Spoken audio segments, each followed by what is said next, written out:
Então, pessoal, assim, primeiro eu vou agradecer mais uma vez a presença de vocês aqui acompanhando a nossa live. Como vocês viram, nós colocamos 3 temas, né, no anúncio que a gente fez dessa live sobre o Pacto Federativo e sobre a reforma tributária e a reforma administrativa. São temas muito longos e, obviamente, nós não vamos conseguir dar conta de falar dos 3 hoje. Então, assim, de antemão, gostaria de dizer que hoje nós vamos falar principalmente sobre o Pacto Federativo e, se der tempo, um pouco sobre a reforma tributária. Não é a minha intenção, principalmente sobre a reforma tributária, de me aprofundar, porque eu não sou tributarista, mas para a gente dar uma visão geral sobre a importância de uma reforma tributária, né? Sobre assim, uma visão geral sobre a situação tributária do Brasil hoje e a necessidade de uma reforma, e também da proposta de um novo pacto federativo, né? Porque, embora quase não tenha, a imprensa não tem falado muito sobre isso e não tem dado muito andamento no Congresso sobre o novo Pacto Federativo, ou a PEC, né, do Pacto Federativo, mas é algo muito importante também que seja discutido. Infelizmente, uma grande parte da população ela acaba não se envolvendo nesses debates, até porque ela não entende também, né? Então, enquanto isso, nós ficamos discutindo o nada, né? Nós ficamos peneirando fumaça aí com uma série de discussões muito sem sentido e com pouca interferência na vida do país e de cada pessoa, e questões importantes como, né, a PEC do Pacto Federativo, a PEC da reforma tributária, a PEC da reforma administrativa, são coisas extremamente importantes porque elas envolvem diretamente a vida de cada um de nós. Então, assim, vamos começar pela questão do Pacto Federativo brasileiro, né? Assim, entender o que é o Pacto Federativo. Para começar, nós já fizemos uma live uma vez falando sobre a política administrativa brasileira, quando então falamos dos 3 poderes e tal, né? Lá foi a primeira, eu acho, ou a segunda live que eu fiz. Então, assim, por que existe um pacto federativo? Porque o Brasil é uma federação, né? Assim, quando você pensa no nome oficial do Brasil, o nome oficial do país é República Federativa do Brasil. Ou seja, o Brasil está organizado em forma de federação, não é um estado unitário. O que significa um país ser uma federação? Então, é uma união de entes federados, né? Ali unidos a um governo central, mas cada um com um grau de autonomia. Então, quais são os entes federados que formam a Federação Brasileira? A União, né, o próprio governo federal, os estados e o Distrito Federal e os municípios. Então, a nossa federação ela é formada pela União, por 26 estados, um Distrito Federal e mais de 5.000 ou cerca de 5.700 municípios. Né? Quando a gente observa a Constituição, no seu artigo 1º, ela diz assim: a República Federativa do Brasil é formada pela união indissolúvel dos estados, municípios e do Distrito Federal. É o artigo número 1 da Constituição brasileira. Então, ali já dá um indício, né, do que é a federação e do que é o Pacto Federativo Brasileiro. Bom, assim, existem países no mundo que a forma de organização é unitária. Por exemplo, o Uruguai, né, nosso vizinho aqui ao sul, é um estado unitário, não é uma federação, né? Tem um governo central que basicamente administra todo o país, né? Então, agora isso não seria possível no Brasil. Você imagina um país com as dimensões do território brasileiro, né? Mais de 5 milhões de quilômetros quadrados, né, com a variedade que nós temos, né, de regiões geográficas, de situações sociais, econômicas e culturais, seria impossível. Então, o Brasil é organizado em forma de federação. Nós temos, então, por isso, o governo federal, os governos estaduais e os governos municipais. Certo, isso está entendido. Então, assim, mas o que é a obrigação de cada um desses entes federados? O que é a obrigação do governo federal? O que é a obrigação dos estados? O que é a obrigação dos municípios? Então, de forma geral, eu posso dizer que o Pacto Federativo é um conjunto de regras constitucionais que determinam as obrigações financeiras, as leis, a arrecadação, o uso de recursos dos estados, dos municípios e da União. Isso forma o nosso Pacto Federativo. Então, assim, como cada um arrecada, como cada um investe dinheiro, o que é a obrigação do governo federal, o que é a obrigação do governo estadual, o que é a obrigação dos governos municipais. Então, esse conjunto de normas, regras, leis, preceitos, forma de arrecadação de impostos, como os impostos são usados, o conjunto de tudo isso, né? E o que é a obrigação de cada um, o que cada um tem que fazer é o nosso Pacto Federativo.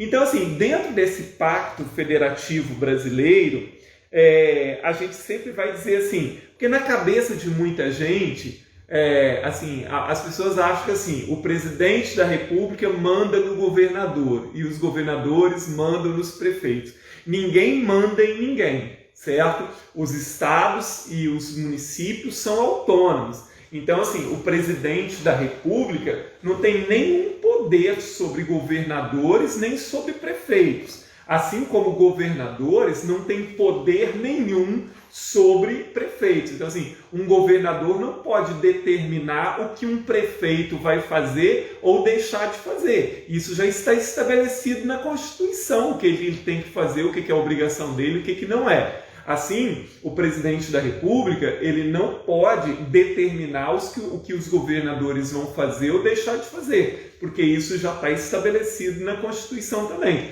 Então não existe essa questão de hierarquia, no sentido de que um prefeito obedece ao governador e o governador obedece ao presidente. Não existe isso, certo? E aí, assim, hoje, por que as pessoas pensam num novo pacto federativo? Hoje, para você ter uma ideia, assim, como acontecem as coisas. Mais ou menos 60% de tudo que nós arrecadamos no Brasil, de impostos principalmente, vai para o governo federal. É concentrado na mão do governo federal. Mais ou menos 25% fica com os estados e 15%, mais ou menos, com os municípios. Eu estou arredondando esses números, obviamente. Ou seja, embora sejamos uma federação, é uma federação cujo poder muito grande em termos econômicos está na mão do governo federal. Claro que você pensa assim, mas o governo federal vai gastar esse dinheiro com o quê? Parte desse dinheiro vai ser depois devolvido para estados e municípios em forma de convênios, em forma de tipos de investimentos obrigatórios e tal, mas está concentrado na mão do governo. Então hoje, quando se fala em novo pacto federativo, o que se pretende especificamente? Assim, a ideia central de um novo pacto federativo é alterar a maneira como a União, os estados e municípios arrecadam e dividem o dinheiro arrecadado e as obrigações de cada um. A partir da Constituição de 1988, boa noite pessoal, boa noite para aqueles que estão chegando agora, boa noite Léo, boa noite Tárcio, alguns eu não consigo enxergar porque o telefone está um pouquinho longe, mas boa noite a todos novamente.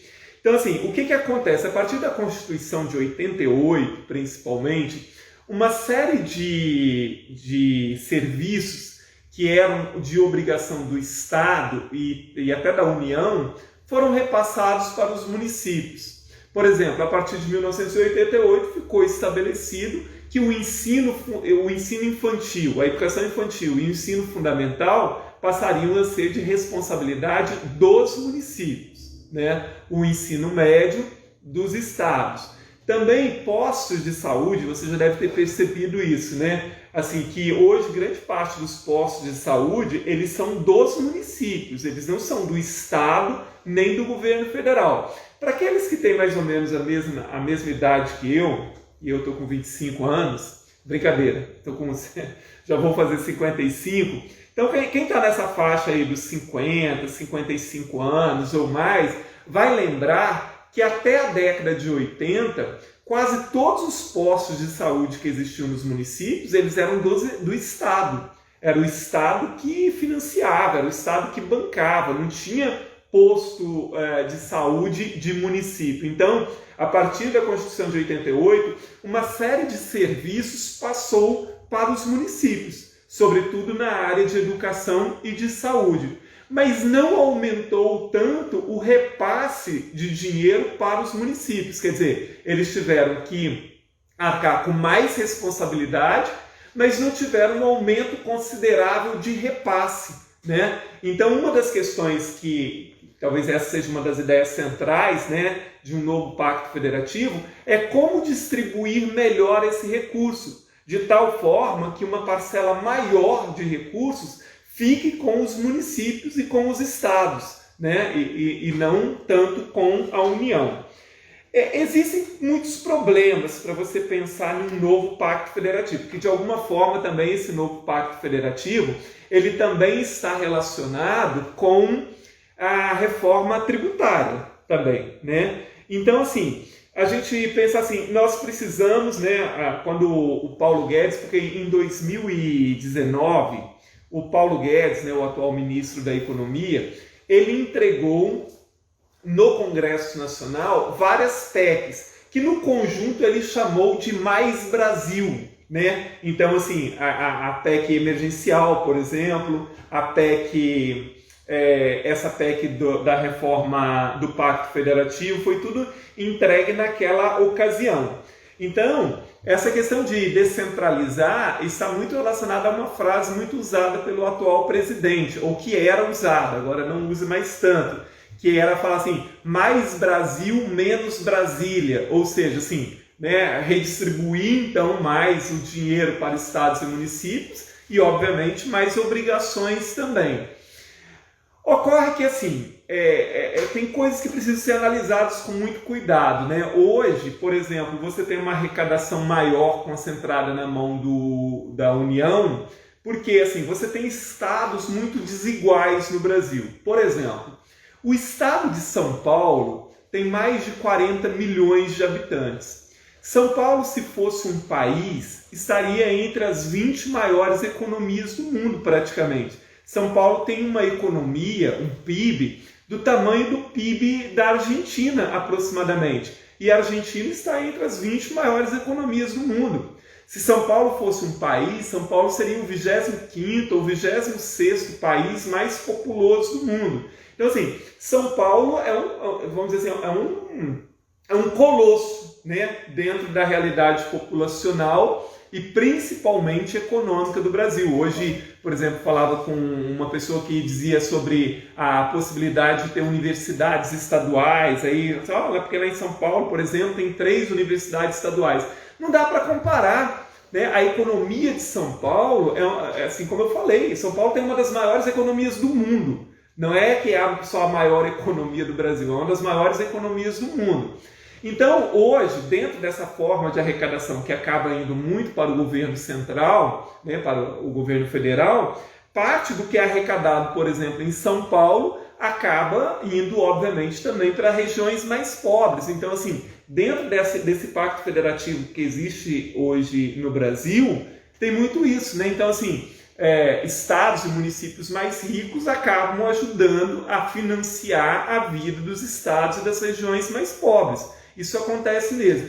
Então, se a gente não fizer um pacto federativo muito bem pensado também, então pode reduzir substancialmente os recursos também para os estados e municípios mais pobres, certo? Dentro dessa questão da federação. Por isso, são questões que precisam ser muito bem pensadas, né? De que forma a gente vai fazer isso.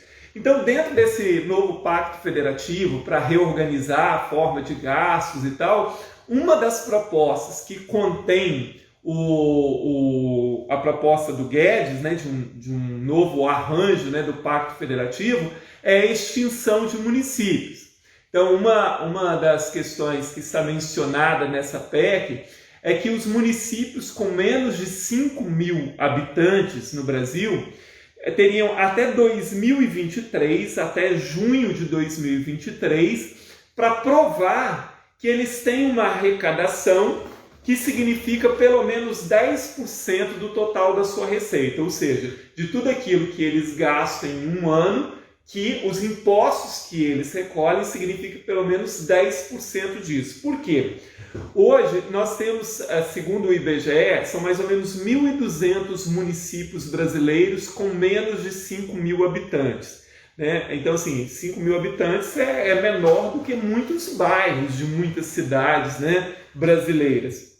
Então, grande parte dos nossos municípios, mesmo aqueles que têm mais de 5.000 habitantes, eles não têm uma arrecadação significativa. Assim, a maioria dos municípios não conseguem arrecadar o suficiente para pagar, por exemplo, todo o funcionalismo e manter aquilo que ele tem. Quanto mais ter dinheiro sobrando para investimento. Então hoje você pensa assim, quantos municípios brasileiros têm recursos próprios para investir? Por exemplo, para fazer um asfalto, para fazer um calçamento, para fazer rede de saneamento básico e tal. Normalmente essas coisas, quando muitos municípios fazem isso, são através de convênios com o Estado, com o governo federal, algo assim. Não é recurso próprio, não é dinheiro efetivamente que aquele município arrecadou e pagando ali todas as suas contas ainda sobrou dinheiro para investimento. Quem conhece, por exemplo, parte dos municípios do Espírito Santo, às vezes você visitou um município há 10 anos atrás, você volta lá hoje, pode ser que até o número de casas tenha aumentado mais, né? Aumentou a população, mas você não vai ver investimento efetivo nenhum na cidade, no sentido assim, você fala assim, nossa, como a infraestrutura dessa cidade agora melhorou e tal, né? Olha quanto investimento ocorreu aqui, porque os municípios não têm dinheiro para investimento, então eles dependem dos estados ou da União para fazer esses investimentos. Então, é claro que quando você fala no Brasil assim, nossa, mas essa proposta, né, de que os municípios podem desaparecer, porque a proposta do Guedes então seria que esses municípios que não comprovassem a sua capacidade, né, fiscal até 2023, que eles fossem anexados por municípios maiores. Aí você imagina o quebra-pau que seria isso, né? Imagina um município que existe já há 50, 60, 70 anos, tem muito essa questão, né, do bairrismo, assim, né, dos municípios. Imagina agora, ó, o seu município vai deixar de existir, você vai fazer parte do outro município, então você não é mais, né, você não vai ter mais o gentílico ali do seu município, agora você vai, né, você vai pertencer a outro. Eu não sei se essa proposta, e há muitas dúvidas entre os próprios especialistas de que essa proposta de extinção de municípios pudesse ser uma coisa, né, fácil de ser feita. Eu acho que não é. A Firjan, que é a Federação das Indústrias do Rio de Janeiro, e se você se interessar mais por esse assunto, depois você dá uma olhada no site deles. Firjan, a Federação das Indústrias do Rio de Janeiro, eles têm uma pesquisa que eles fizeram, muito interessante, sobre a situação fiscal de todos os municípios do Brasil.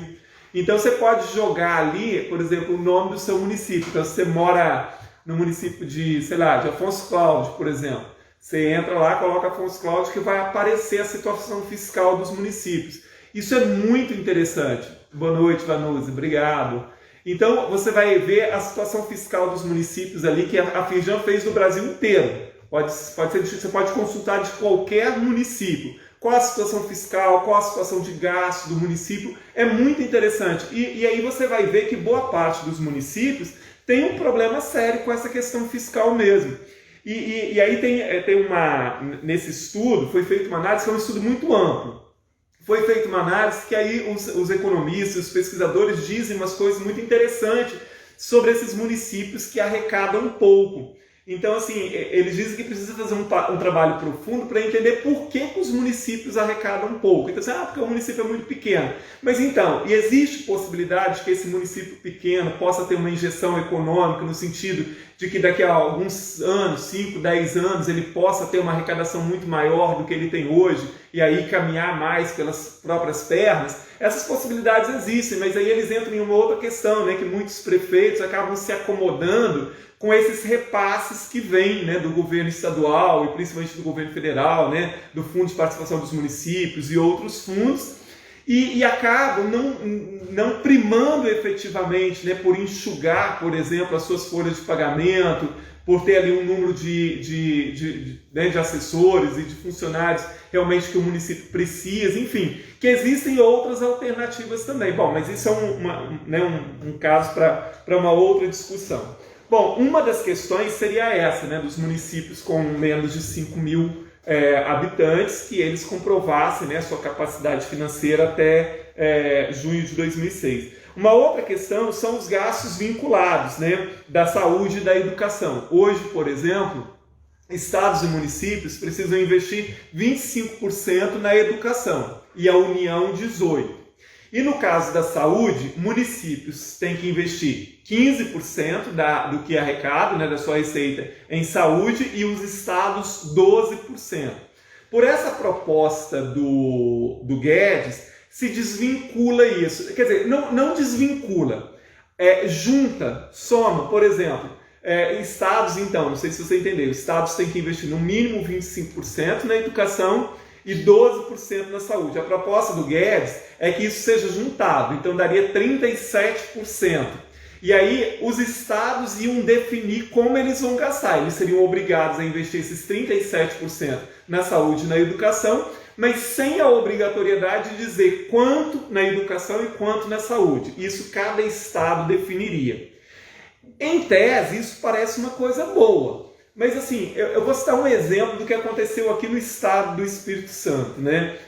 Nós passamos mais de 10 anos com o governo Artung e o governo Casagrande desviando dinheiro dos 25% da educação para fins previdenciários.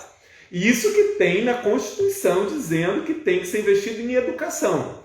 Então foi feita essa manobra. Agora, como seria se a gente juntasse essas duas coisas? Como é que estados e municípios iam efetivamente ter uma responsabilidade concreta, né, com a educação e com saúde? Então, assim, isso precisa ser tudo muito bem pensado. Uma outra questão, a proposta também do Guedes, ela prevê uma nova distribuição dos recursos do pré-sal, que isso eu acho que pode ser uma coisa interessante, né, uma redistribuição do dinheiro que vem do pré-sal entre municípios e estados. Segundo o governo, em 15 anos, os municípios e os estados poderiam receber cerca de 400 bilhões de reais, caso houvesse uma redistribuição. Uma outra questão é a renúncia tributária, né? A renúncia fiscal. Hoje, o governo federal estima que a quantidade de renúncia fiscal só que o governo federal dá chega a 4% do PIB brasileiro, quer dizer, são bilhões de reais. O que é uma renúncia fiscal? Por exemplo, uma empresa estrangeira quer se instalar aqui na América Latina. Então o governo brasileiro oferece para ela, por exemplo, isenção fiscal de determinados impostos por 50 anos, ou indefinidamente. Ou uma empresa, por exemplo, está querendo sair do Brasil, por exemplo, e o governo pode oferecer, então, assim, olha, se você ficar aqui, eu vou te dar isenção de impostos por 20, 30, 40 anos. Então, isso é o que se chama de renúncia fiscal ou incentivo fiscal, que os estados também fazem, né? Acabou gerando uma guerra fiscal até entre os estados, né? Lá na década de 90, isso foi muito claro, né? Não sei se alguns lembram aqui da disputa entre os estados brasileiros para sediar uma nova fábrica da Ford. Inclusive, o Espírito Santo acabou se envolvendo nessa disputa, que acabou sendo instalado lá na Bahia, né?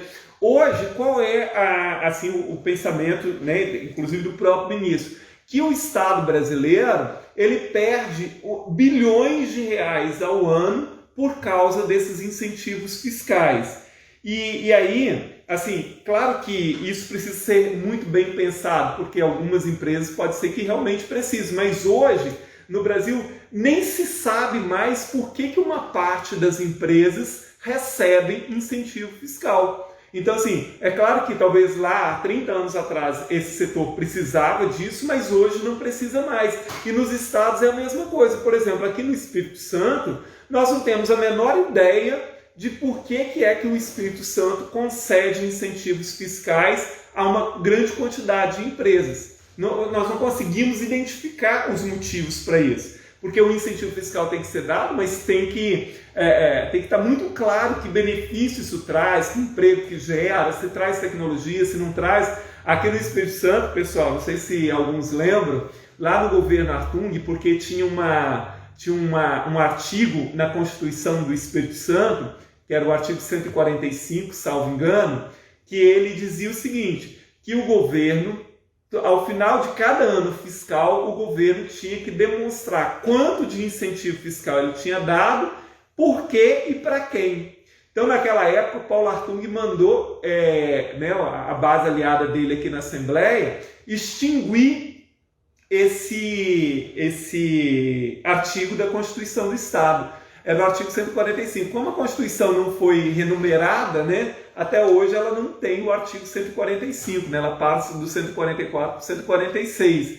Então, assim, para você ver como é uma caixa preta essa questão de quem recebe incentivo fiscal, por que recebe, isso tanto em nível de governo federal, quanto nos governos estaduais também. Então, assim, em tese, também pelo novo Pacto Federativo, com uma nova redistribuição, caso fosse aprovada, porque está tudo parado lá no Congresso. Então, com uma nova redistribuição de impostos entre estados e municípios, a União ficaria proibida de socorrer estados e municípios em caso de crise econômica. Então, assim, se depois de feito o novo pacto, com a distribuição dos recursos e tal, um estado ou um município entrasse numa crise financeira, teria que se virar, que o governo federal não ia socorrê-lo para isso. Enfim, em tese seria isso. Eu não sei se vocês conseguiram entender, porque a ideia primeira é que se entenda o que é o Pacto Federativo e por que é que querem refazer o pacto. Então, assim, só lembrando de forma sintética que a ideia, o Pacto Federativo, é o conjunto de normas e leis constitucionais sobre a obrigação de cada um dos entes federados, o que o Estado, o município e a União têm que fazer, como eles têm que arrecadar e como é que é feita a distribuição daquilo que é arrecadado. Então, esse conjunto de coisas nós chamamos de Pacto Federativo, que é algo que se pretende modificar. Acho muito difícil que se consiga avançar significativamente nesse fato, mas enfim, tem estados que estão mais interessados nisso do que outros. Obviamente que os estados mais ricos da federação são os mais interessados no novo Pacto Federativo.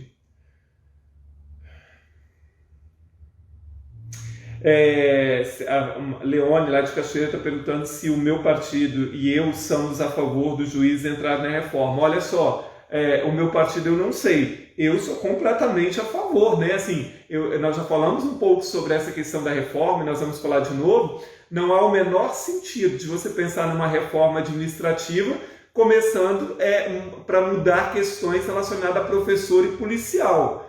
A reforma administrativa ela tinha que começar do teto para a base e não da base para o teto. Você tinha que começar por aqueles que são os mais privilegiados na pirâmide da estrutura do funcionalismo público brasileiro. Então, assim, claro que eu sou plenamente a favor do judiciário entrar nisso. Como eu falei, a reforma não deveria começar da base, ela deveria começar do topo para a base. Bom, essa questão, pessoal, se tiverem alguma questão para perguntar, é só mandar a pergunta aí que a gente vai anotando aqui, tá certo?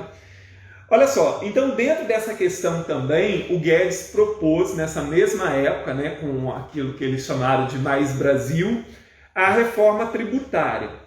Então, quando a gente fala de reforma tributária, você já deve ter ouvido várias vezes que o Brasil tem uma das mais altas cargas tributárias do mundo, ou seja, que aqui paga-se imposto demais.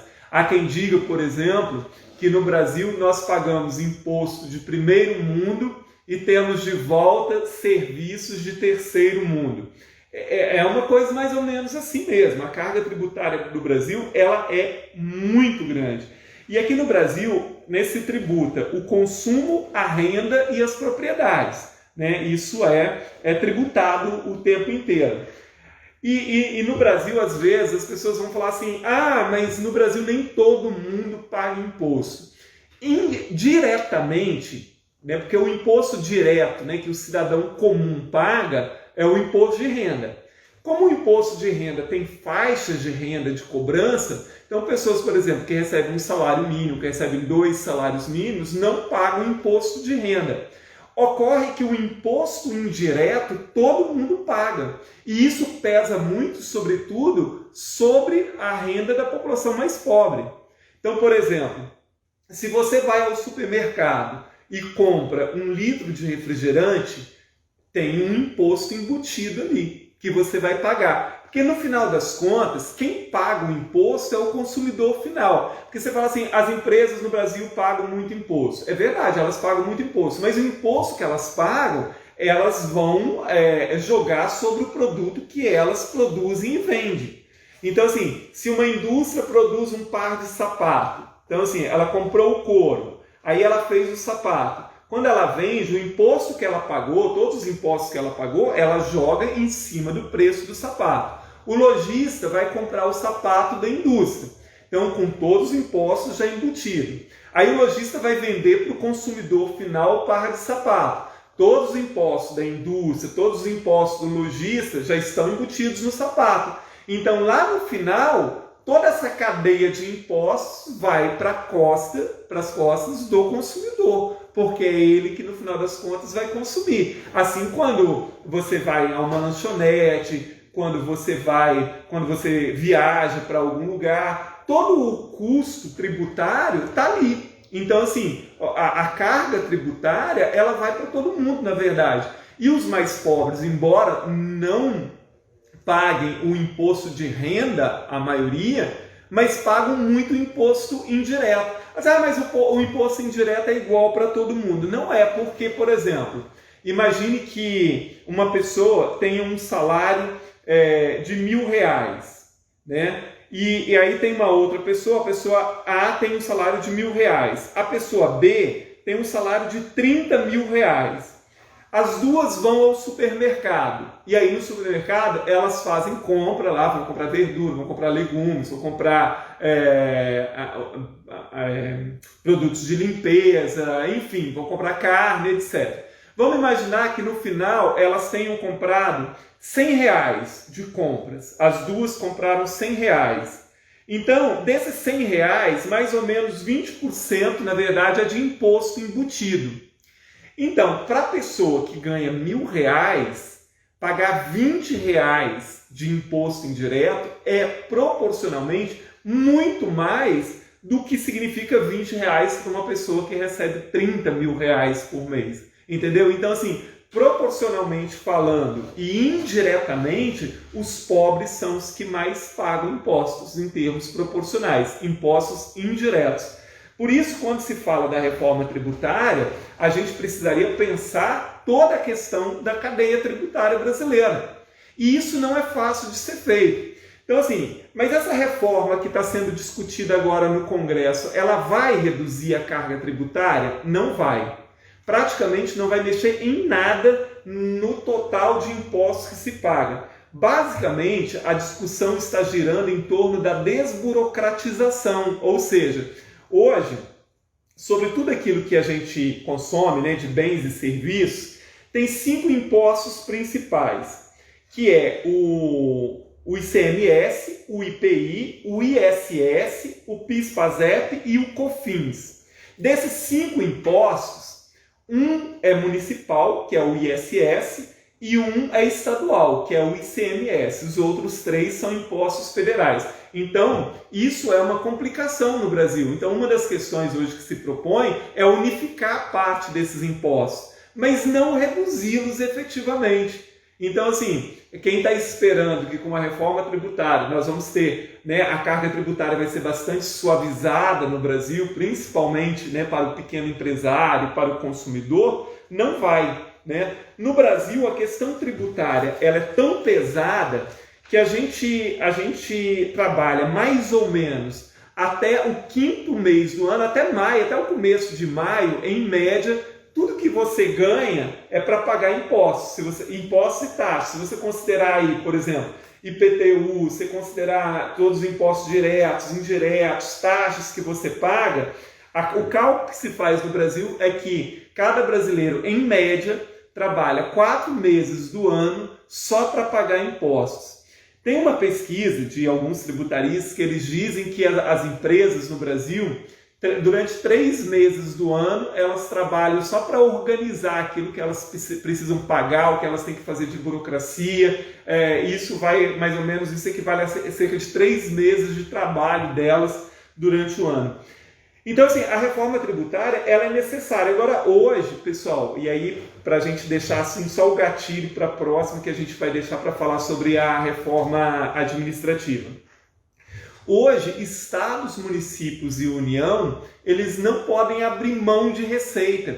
Você pensar assim, todos os estados e municípios praticamente têm dívidas, tudo aquilo assim, a receita deles é do tamanho do gasto, e olha que normalmente ainda tem municípios que gastam mais do que arrecada, a própria União muitas vezes tem gasto mais do que arrecada.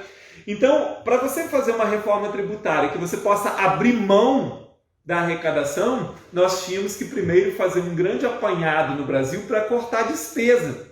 Porque estados, municípios e a União, se você pensar entre receita e gasto, é igual na vida pessoal de uma pessoa qualquer. Vamos imaginar que você tem um salário de R$2.000. Então, assim, olha só, eu vou passar até agora um salário só de R$1.700. O que eu tenho que fazer? Eu tenho que cortar gastos para que o meu orçamento caiba dentro do meu salário. Então, nos estados, na União e nos municípios é assim. Então, não dá para você pensar que estados, municípios e a União podem reduzir impostos sem cortar gastos. Agora, por que eles não cortam gastos? Porque hoje, quando se fala em cortar gastos, normalmente isso vai para cima da saúde e da educação. Vimos isso aqui no estado do Espírito Santo nos últimos anos. Fechar escola, fechar turma, fechar turno, não sei mais o quê. Então, assim, mas isso aí que está gerando muito gasto para o Estado. Então, hoje, por exemplo, se a gente fosse pensar, né, em enxugar os gastos do Estado, tinha que começar pelo topo. Então, quantos cargos, por exemplo, existem hoje, tanto no Executivo, no Legislativo, no Judiciário, Tribunal de Contas, tanto na União, nos estados, nos municípios, que a gente poderia rever e que não são necessários. Os gastos exorbitantes que tem em forma de penduricalhos, né, nos 3 poderes. Mas ninguém quer abrir mão disso, na verdade. Então, existe como você cortar gastos públicos sem que isso signifique você cortar o salário do professor ou do policial. Que isso é um absurdo, né? Que são já categorias que recebem muito pouco. Então, assim, a reforma tributária, que nós vamos voltar a falar, e nós pensamos em fazer uma live depois com um tributarista, né, para a gente poder se aprofundar mais nessas questões, e na semana que vem vamos falar sobre a reforma administrativa, para nós não nos alongarmos muito hoje, mas essas coisas estão todas ligadas, elas são todas interligadas, certo? Então, e a população ela não está participando muito disso, né? Por isso que às vezes, e o Congresso muitas vezes também não divulga essas discussões todas, porque não quer a participação da população e nem quer sequer que a população entenda isso, né? Porque já pensou se eles aprovarem essa reforma administrativa do jeito que ela está para vir aí, nós vamos falar dela semana que vem, mas não cortar, por exemplo, os gastos excessivos que tem de serviços médicos para deputados e senadores. Não sei se você sabe, no Congresso Nacional, tem uma pesquisa que diz que o gasto que nós temos anualmente para bancar a saúde de deputados federais e senadores, apenas 4% dos municípios brasileiros têm um orçamento para a saúde maior do que é o orçamento para a saúde do Congresso Nacional. Então, assim, por que um cidadão comum tem que financiar o tratamento de saúde de um deputado federal ou de um senador? Recentemente houve um escândalo, não sei se você lembra, 1 ano e meio mais ou menos atrás, de um deputado federal cujo tratamento dentário custou 140, 150, 160 mil reais. E foi pago por nós, porque no caso não é que se banca um plano de saúde para eles. se bancam o tratamento de saúde, o tratamento dentário que eles quiserem fazer. Depois eles vão lá na boca do caixa e o Congresso tem que ressarcir isso, né? Então, assim, há muito que se cortar no Brasil de despesas que nada tem a ver com a população antes de pensar em mexer em salário de professor, em salário de policial, em salário desses funcionários públicos que já estão na base da pirâmide, que não tem mais nada para ser cortado. Mas é isso, pessoal. Assim, eu espero que eu tenha conseguido clarear um pouquinho o que é o Pacto Federativo, né? E assim, de forma geral, por que a reforma tributária está sendo discutida e qual é a intenção dela. Lembrando, pessoal, esta reforma que está sendo discutida no Congresso, ela está sendo discutida muito mais no âmbito de desburocratizar a forma de arrecadação no Brasil, que já é um passo, porque realmente é burocrático demais, mas não é uma reforma que trará uma redução na carga tributária brasileira, ou seja, nós não vamos pagar menos impostos com esta reforma que está sendo discutida agora, tá bom? Pessoal, a Janaína está dizendo aqui que estão me aguardando no ABL, né, na Escola Aristóbulo Barbosa Leão. Eu irei, Janaína, pode deixar que eu irei sim, tá? Antes do final do ano eu estarei aí com vocês, tá bom? Pessoal, muito obrigado mais uma vez pela atenção de vocês, obrigado por nos acompanhar. Na semana que vem nós vamos falar da reforma administrativa e nós estamos pensando em mudar também o formato das nossas lives, certo? Mas muito bom que vocês estejam aqui conosco. Qualquer dúvida também que quiserem mandar depois para o nosso WhatsApp. E se quiserem e puderem, depois divulguem para os seus amigos. Essa live fica gravada tanto no Instagram quanto no Facebook e a partir de amanhã nós publicamos também no YouTube. Uma boa noite e um grande abraço a todos. Tchau!